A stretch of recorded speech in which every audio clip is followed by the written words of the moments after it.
После недавнего конфликта между Израилем и Ираном, который серьезно повлиял на расстановку сил на Ближнем Востоке, международные аналитики все чаще указывают на еще одно потенциальное направление эскалации – между Израилем и Турцией. Еще недавно такие прогнозы казались маловероятными. Обе страны на протяжении десятилетий были союзниками Запада. Обе сотрудничали с США и во многом разделяли общие угрозы. Однако сегодня ситуация изменилась настолько, что эксперты говорят о новом геополитическом противостоянии, которое может стать не менее значимым, чем длительная израильско-иранская вражда. Давайте разберемся, что происходит между Турцией и Израилем. Отношения Турции и Израиля переживали разные периоды. От тесного военного и экономического партнерства в 90-е годы до серьезных дипломатических кризисов после событий в Газе и скандала с флотилией «Свободы» в 2010 году. Но даже в периоды разногласий стороны избегали открытой конфронтации. Теперь ситуация меняется. Турция, усилившая свое влияние после войны в Сирии и падения режима Башара Асада, заявляет о намерении играть ключевую роль в послевоенном устройстве региона. Израиль, усиливший свои позиции после недавнего конфликта с Ираном, стремится удержать лидерство в Восточном Средиземноморье. Слова министра иностранных дел Турции Хакана Фидана о том, что главная проблема региона – это Израиль, прозвучавшие на саммите Организации исламского сотрудничества, стали ярким маркером нового этапа турецкой политики. Если раньше Анкара пыталась сохранять баланс, теперь она открыто выступает с обвинениями против Израиля, видя в нем источник нестабильности в Палестине, Ливане, Сирии и Йемене. В Израиле же, напротив, все чаще звучат оценки, что Турция превращается в более сложного противника, чем Иран.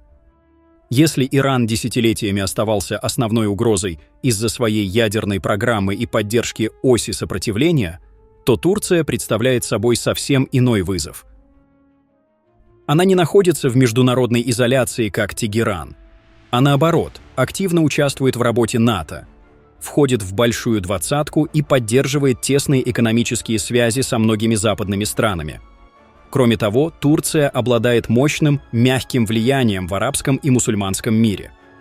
Анкара за последние годы значительно расширила свое присутствие в Африке, на Балканах и в Центральной Азии, укрепляя культурные, образовательные и гуманитарные связи. Этим Турция отличается от Ирана, который в последние десятилетия опирался преимущественно на военно-политические инструменты и ограниченные шиитские сообщества в различных странах. Именно эта разница и делает для Израиля Турцию более сложным оппонентом.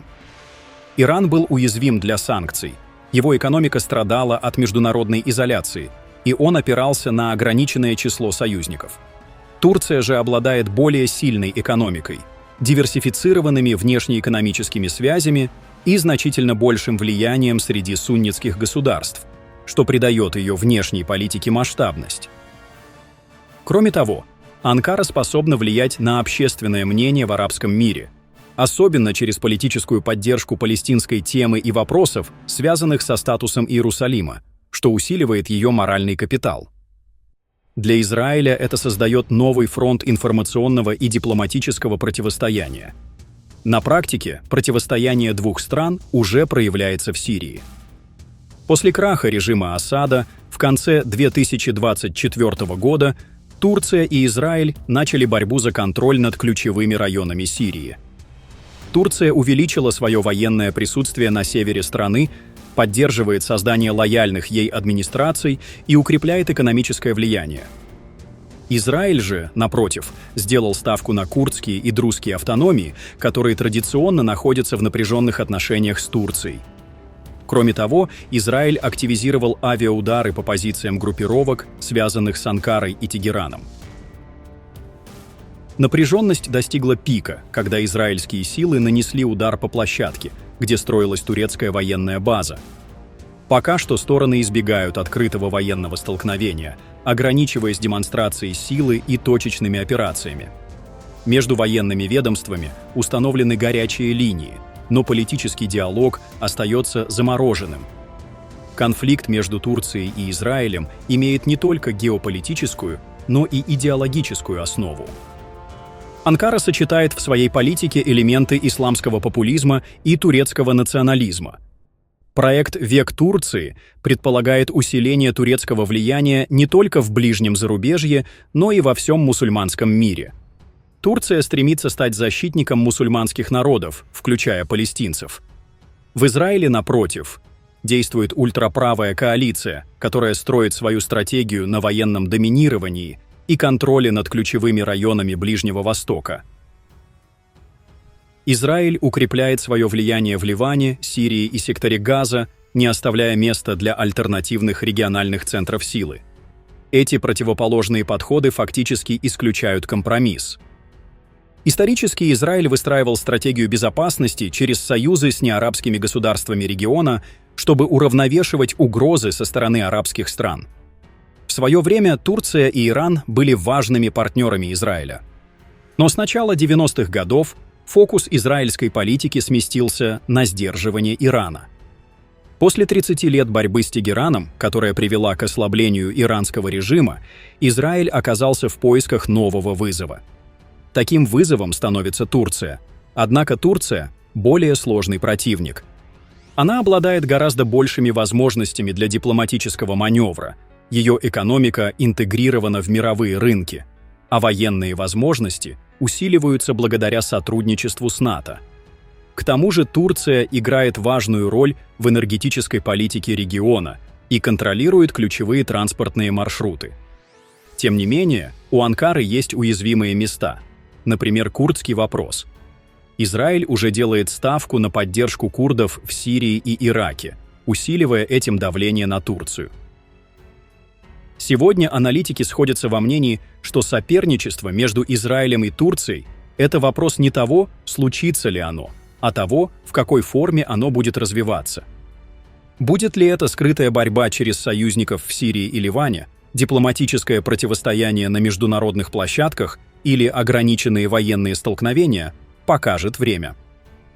Ситуацию осложняет тот факт, что обе страны остаются союзниками США. Теперь Вашингтону предстоит нелегкая задача сбалансировать отношения с двумя своими ключевыми партнерами, которые постепенно превращаются в геополитических оппонентов друг для друга. США десятилетиями полагались на Турцию и Израиль как на опоры своей ближневосточной политики. Но теперь эти опоры начинают конфликтовать между собой. Некоторые эксперты считают, что завершение войны в Газе могло бы частично снизить напряженность, но в долгосрочной перспективе стратегическое соперничество между Турцией и Израилем будет только нарастать. Для США это новый вызов – сохранить контроль над ситуацией в регионе, где даже союзники действуют вопреки друг другу. Таким образом, Ближний Восток вступает в новую эпоху нестабильности. После десятилетий израильско-иранского противостояния на первый план выходит соперничество Израиля и Турции, двух сильнейших держав Восточного Средиземноморья. Их борьба будет определять будущее Сирии, Ливана, Палестины и всего региона. Как будет развиваться это противостояние, покажут ближайшие годы. Но очевидно одно – баланс сил на Ближнем Востоке уже смещен, и возвращения к прежнему статусу кво не будет. Пишите свое мнение в комментариях и подписывайтесь на наш канал RegNews, чтобы не пропустить самые важные и актуальные новости мира и Ближнего Востока.